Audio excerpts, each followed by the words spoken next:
Welcome to steno series.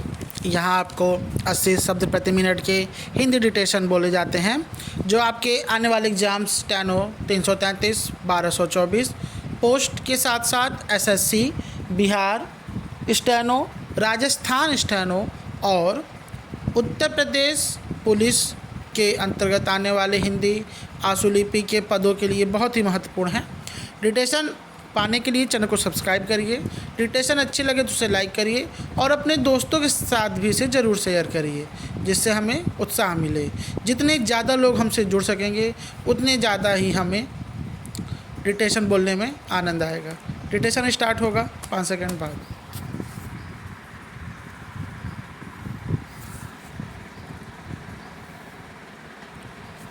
Start.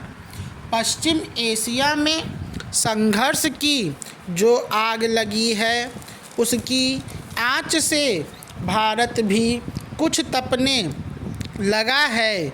Iran पर हमले और जवाबी कार्रवाई से उपजे पश्चिम एशिया संकट की वैश्विक लहरों का सीधा असर सोमवार को शेयर बाजारों में देखा गया। विश्व में बढ़े तनाव से भारतीय राजनीति भी प्रभावित हो रही है और दिल्ली में संसद के चालू सत्र में इसका असर साफ दिख रहा है। अकेले सोमवार को ही भारतीय शेयर बाजार से 25 लाख करोड़ रुपए का सफाया हो गया।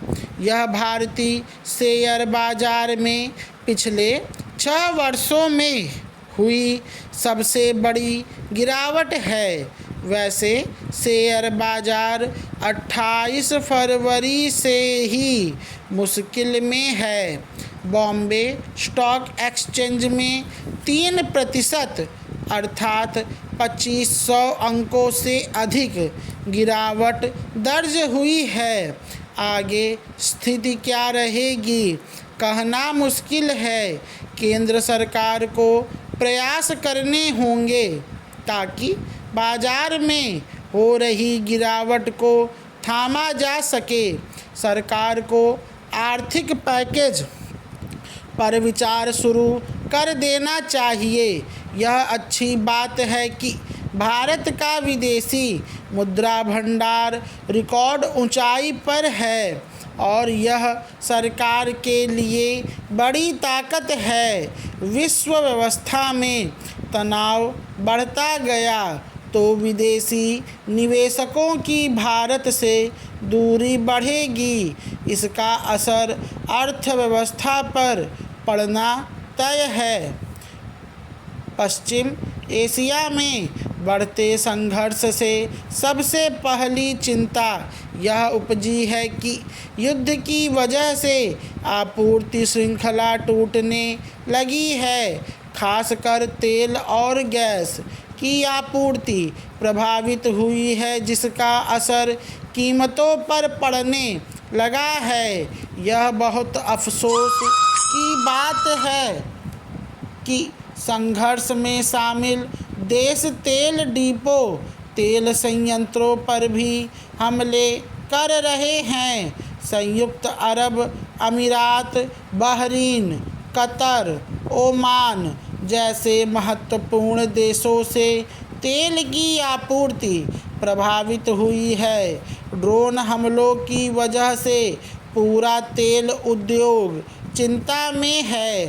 तेल उत्पादक देशों के लिए ही नहीं, तेल की ज़्यादा खपत वाले देशों के लिए भी परेशानियों का नया दौर शुरू हो गया है।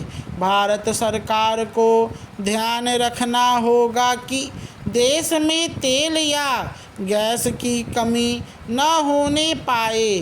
संघर्ष ने एलपीजी अर्थात घरेलू गैस के 2 मुख्य घटकों प्रोपेन और ब्यूटेन की आपूर्ति को बाधित कर दिया है। तेल और गैस के नए स्रोत तलाशने होंगे।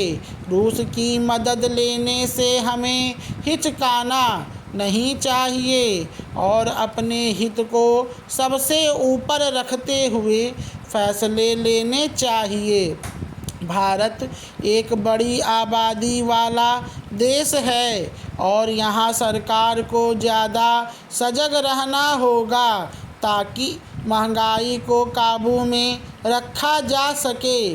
समय आ गया है जब सरकार को आम लोगों के हित में ज़्यादा मुस्तैदी से खड़ा होना पड़ेगा। स्टॉप।